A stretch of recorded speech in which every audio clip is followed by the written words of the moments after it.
लोरियां सुनाती है, उसी जुबान में गुफ्तगू करने वाली एक शख्सियत आपके स्टेज पे, यानी मेरी मुराद है वो इस तरह से गुफ्तगू आपसे करेंगे कि 10-5 कलियन के हार लाइल बानी, 10-5 कलियन के हार लाइल बानी, असमन जानी बहार लाइल बानी, एके कबूल रउआ करी हिया से सगरी जिंदगिया के प्यार लाइल बानी।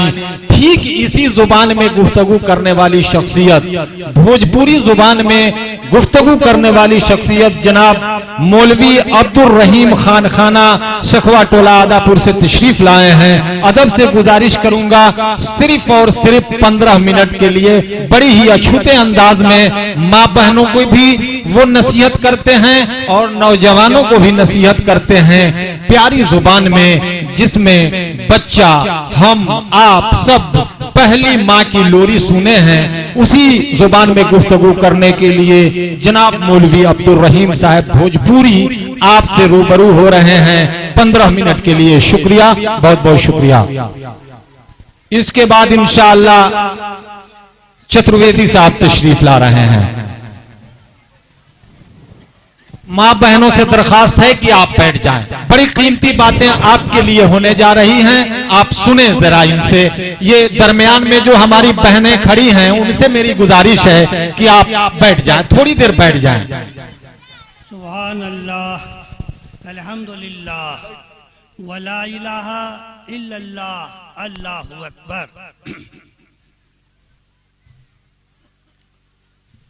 इलाही तेरे आता से कौन भला फैज़याब नहीं, इलाही तेरे आता से कौन भला फैज़याब नहीं, करीम तेरे करम का तो कुछ हिसाब नहीं, करीम तेरे करम का तो कुछ हिसाब नहीं, के दिया है हमको हिदायत के वास्ते कुरान, ये वह किताब है जिसका कोई जवाब नहीं। कि अल्लाह जानता है आलिम का मर्तबा, हाफिज का मर्तबा, कारी का मर्तबा, अल्लाह जानता है आलिम का मर्तबा, हाफिज का मर्तबा, कारी का मर्तबा। हक बात है किस्सा न ये कहानी है, दिन के वारिस वारिसुल अंबिया उलमाए रब्बानी है। इल्म वाले समझते हैं जाहिल को क्या पता, अल्लाह जानता है आलिम का मर्तबा, हाफिज का मर्तबा, कारी का मर्तबा। ऐ मोमिनो ये बात पक्की खरी है, मकाती मदारिस दीन और इस्लाम की नर्सरी है। ऐ मोमिनो ये बात पक्की खरी है, मकाती मदारिस दीन और इस्लाम की नर्सरी है। यहीं से निकलता है दीन और इस्लाम का पौधा, अल्लाह जानता है आलिम का मर्तबा। जिसको अल्लाह और रसूल से मोहब्बत है, उनको दीन और इस्लाम से भी रग़बत है। वह मोमिन बड़ी खुश नसीब खुशकिस्मत है, जिसको उलमाए रब्बानी से निस्बत है। इन्हीं की फैज से दुनिया में अभी इस्लाम है बका, अल्लाह जानता है आलिम का मर्तबा, हाफिज का मर्तबा, कारी का मर्तबा। मोमिन खुशहाल हो या मजबूरी, दीनी तालीम फर्ज ऐन है निहायत ही जरूरी। उसके बाद ही कुछ इल्म हुनर का हो मशगला, अल्लाह जानता है आलिम का मर्तबा। आरजू है अब्दुल रहीम की ऐ मोमिनो सुनो, इखलास के साथ खुलूस नियत से उलमाए दीन से मिलो। ये बड़े अच्छे हैं, बात इनकी लाजवाब है, आलिम को चेहरा को देखना भी सवाब है। इल्म वाले समझते हैं जाहिल को क्या पता, अल्लाह जानता है आलिम का मर्तबा, हाफिज का मर्तबा, कारी का मर्तबा। मोहतरम हज़रात, खाइल कमाल ना कमाल हजम में, आमर तकरीर होला नजम में।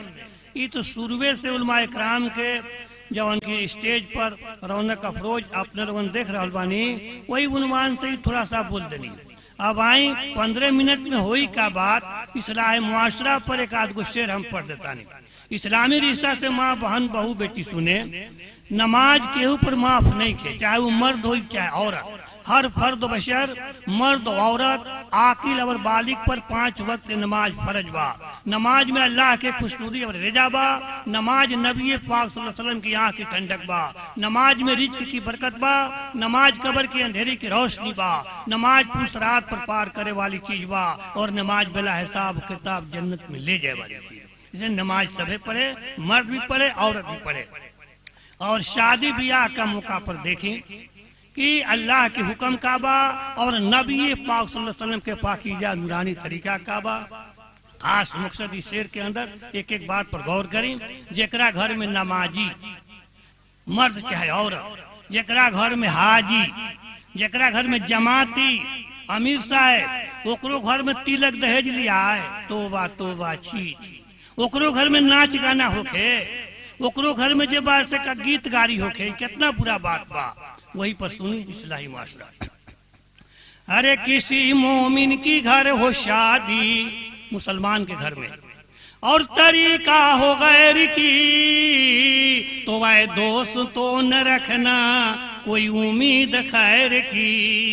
ऐ दोस्त तो न रखना कोई उम्मीद खैर की। मुसलमान के घर में शादी और तरीका गैर की हो तो खैर की उम्मीद मत रखो, मिलाद करने से नहीं कुछ होता। तिलक जहेज लेके जो बारात सजाए, घर में नाच गान हो जो और बाजा बाजाए, तो वह शैतान सी की दोस्ती और अल्लाह से बैर की। न रखना कभी ये दोस्तों कोई उम्मीद खैर की। जो भी बाराती जाते हैं बाजे की साथ में, चाहे लमका टोपी वाला हो चाहे गोलका टोपी वाला, चाहे छोटा कुर्ता पैजामा हो चाहे बड़का कुर्ता पैजामा, चाहे 5 सूट वाला, जो भी बाराती जाते हैं बाजे की साथ में, लानत खुदा की होती है उस पर उस दिन और रात में जिस सुन्नत की है खिलाफ और तरीका है गैर की। मजे में बात करते हैं दोनों मियाँ बीबी, सिरहाने टेप रिकॉर्ड है और बगल में है टीवी, तो उसे देखने आती है पड़ोसन औरतें भी गैर की। नया चूल्ही बना कर नेवतती है घर घर जाकर, झूम झूम के गीत गाकर गुलौरा बरी पकाकर, मस्जिद में समाकर भरती है ताक जाकर। कई कई वक्त के नमाज करती है कजा, ये सब सुन्नत की है खिलाफ और तरीका है गैर की। दुल्हा को सजाकर जब चलते हैं गाड़ी और घोड़ा, तो ये भी पीछे से सरिया कर चलती है दौरा में चावल दही या लोरा। गांव के बाहर जाकर गाड़ी रोकती है, बदन पर और आंखों में चावल झोंकती है, मुंह में टीका लगा के सर पर लोरा घुमाती है। कितना हो समझाए लेकिन ये चूड़े समझ नहीं पाती। ये सब सुन्नत की है खिलाफ और तरीका है गैर की। दुल्हा दुल्हन की गेंद खेलाती है औरतें, चप्पल जूता की खेल मचाती है औरतें, न जाने क्या क्या रंग बनाती है औरतें। उसको दोनों आंखों को झांप कर बोलती है, उस पर डांप कर कोल्हू की बैल की तरह घर में नचाती है औरतें। न पर्दे की कुछ ख्याल है न ख्याल हाथों पैर की। अफसोस है अब्दुल रहीम ऐसी मुसलमान औरतों पर जो गैरों को रस्म रवाज को करती है ये खुश होकर। पनघट पर पानी भर के करती है पन कटाई, घर में बुला के नाई करती है नोह कटाई, कहीं इमली की घोटाई। अरे कैसे तुमने भूल गई जहन्नुम की वह पिटाई। सब सुन्नत की है खिलाफ और तरीका है गैर की। न रखना कभी ये दोस्तों कोई उम्मीद खैर की। मुफ्ती साहब के तकरीर भइल कि काहे हमने खचरा तानी कटा तानी पिटा तानी, टाइम तो नहीं के, टाइम इतना कम दहल गए।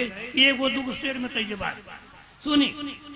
कुरान हदीस की रोशनी में आसारे क़यामत मिलता, बेदीनी और बदबख्ती के फल हमनी का मिलता। कि कहीं पर आंधी तूफान चलता, कहीं पर धरती हिलता। कहीं पर आंधी तूफान चलता, कहीं पर धरती हिलता। हठ धर्मी और बेहयाई हद से ज्यादा बढ़ल जाता। लाज शर्म के पर्दा उठ गई, सर पर लोग चढ़ल जाता। चोरी घुसखोरी के बाजार गरम मुल्क में जेना खुले आम बा। हलाल हराम के तामीज नहीं खे, यहाँ पेट भरला से काम बा। माल जब सामने हाथ में होता, गटागट लोग लीलता। बेदीनी और बदबख्ती के फल हमनी का मिलता। मौसम के जब न्यूज देखता लोग चैनल टीवी बोर्ड पर, तो घर छोड़ के लोग भाग पड़ता। खेत खरियान और रोड पर, मकान दुकान सब छूट जाता। बीबी बच्चा साथ में, तिजोरी अलमारी घर में रह गई, मोबाइल हाथ में। हेलो हेलो करता लोग घूम घूम के देखे भावर। आ कहता लोग कि ऐसा आफत हो गई, मिलत नहीं खे टावर। तो ले अचानक के आवाज आवता दिल्ली बम्बे से, जेता हूँ धरती हिलता। बेदीनी और बदबख्ती के फल हमनी का मिलता। हरदम दिल में बनल बखटका, ना जाने कब आई झटका। फिर भी लोग मानत नहीं खे, गुनाह करत रहता टटका। चाहे कितनो पड़ जाओ सटका, लेकिन बेशर्मी और बेहया के फल हमनी का मिलता। कि कहीं पर आंधी तूफान चलता, कहीं पर धरती हिलता।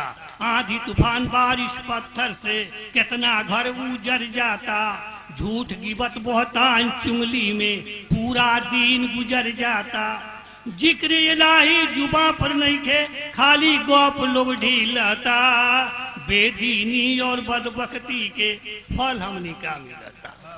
अब्दुल रहीम का दिल में खौफ खुदा रखा, आखिरत के तक तैयारी।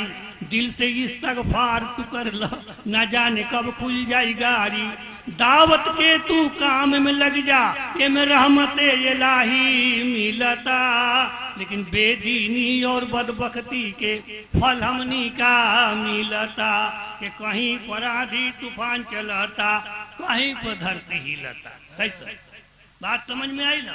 हमनी के जौना वसूल पर चले के अल्लाह के हुक्म बा, नबी पाक सल्लल्लाहु अलैहि वसल्लम के तरीका उसे छूट गई बा। हम गई एक जगह, तो एगो लड़का एगो नात पढ़लक दू चार टूल के। का कहलक कि मुस्लिम है अगर जिंदा, दुनिया को हिला देंगे। बहती हुई दरिया में हम आगे लगा देंगे। इस्लाम के खातिर अपना स्वर को कटा। जब हमर बारी भर के बारी आयल हो, तो हम कहनी कि मौलाना साहब यू तो लड़का बड़ा बढ़िया बात कहलक, ईमान के पुख्तगी बड़ाई हजमत बयान कैलक। सहाबा कराम रज़ियल्लाहु तआला अजमईन दरिया में घोड़ा दौड़ा दिलक। लेकिन हमनी अपना ईमान के मुहासबा करी टोइया आई। तोहनी ना कहब तो हम ही कहतन। कहनी जो हमनी कहल जाओ कि हम रमखोदैया मुसलमान हैं, कुछ करके दिखा देंगे। और उसका रमखोदैया कभी कभी जुमा भी पढ़ लेंगे। अरे इस बात कोई पकड़ाई कभी छूट गई। कभी कभी जुमा भी पढ़ लेंगे, कुरान खानी करा लेंगे, मिलाद भी करा लेंगे, जलसा भी करा लेंगे। लेकिन शादी ब्याह का मौका पर ऑर्केस्ट्रा नचा लेंगे। अरे हम रमखोदैया मुसलमान हैं, कुछ करके दिखा देंगे। अय्यार बखीली की मत पूछिए हम क्या हैं, खुद अपने से झगड़ेंगे, नहीं तो झगड़ा लड़ा देंगे। आ मौका महल दे के मुकदमा में फंसा देंगे। असूले कहीं करे कहे के तो कुछ माल कमा लेंगे। तोबा तोबा छी छी, हम रमखोदैया मुसलमान है, कुछ करके दिखा देंगे। बस अगर इजाजत हो तो एक शेर और सुना दी। एक शेर इस्लामी रिश्ता के माँ बहन बहु बेटी से गौर करे। कलम पाक के नहीं पढ़ल जाए। और पढ़लो कोनो बात है, देखत हाथ में मोबाइल याद अजीब बात पर मर चाहत का। ई मोबाइल में इतना असर बाटे, कितनो दूरी से मिल जात खबर बाटे। जितने अच्छा बा उतने बदतर बाटे, एके चलावे में सब कुछ कसर बाटे। लेकिन मोबाइल फितना के जड़ बाटे। चाहे कोई बाहर रहे, चाहे जाए मकान पर, चाहे मदरसा स्कूल जाए, चाहे कोनो दुकान पर, साहेब सलाम के फुर्सत ने हरदम मोबाइल बकान पर, लेकिन गाहक पर हरदम नजर बाटे। मोबाइल में इतना असर बाटे, कितनो दूरी से मिल जात खबर बाटे। एक चलावे में सब कुछ कसर बाटे, मोबाइल फितना के जड़ बाटे। कठौती में पिसान बाटे, रोटी लोग बेलता, आ लइका जब झुआता तो मोबाइले से खेलता। उ टूट जाओ फूट जाओ बाहर के पैसा बा, ओकर कौनो ना डरवो फिकर बाटे। मोबाइल में इतना असर बाटे, कितनो दूरी से मिल जात खबर बाटे। बच्चा बच्ची पढ़े जाता, झोरा बस्ता कांख में, आगे पीछे चलता लेकिन मोबाइल हाथ में। मैसेज पर हरदम नजर बाटे, मोबाइल में इतना असर बाटे, कितनो दूरी से मिल जात खबर बाटे। मोबाइल में कॉल आजकल हो गई बाटे फ्री, झूठ की बचुंगल खोरी होता नेतागिरी। बात करते करते लोग के टेंशन बढ़े जाता, कोई डूब जर के बढ़ता, केहू रेल में कटाता, कहीं चोरी डकैती कहीं आबरू लुटाता। ई कितना काम गड़बड़ बाटे, मोबाइल में इतना असर बाटे, कितनो दूरी से मिल जात खबर बाटे। हॉस्पिटल में मरीज सुतल बाटे बेड पर, आ दिल बहलावे खातिर देखता इंटरनेट पर। मोबाइल में इतना असर बाटे, कितनो दूरी से मिल जात खबर बाटे। मोबाइल के आजकल सब लोग हो गए बाटे आशिक, आ काम जब खराब होता तो कहता लोग ई बाटे कुल नासिक। लेकिन माँ बाप कितना बेखबर बाटे, मोबाइल में इतना असर। मोबाइल के जो बात थी ना, तो मोबाइल चाहिए वाला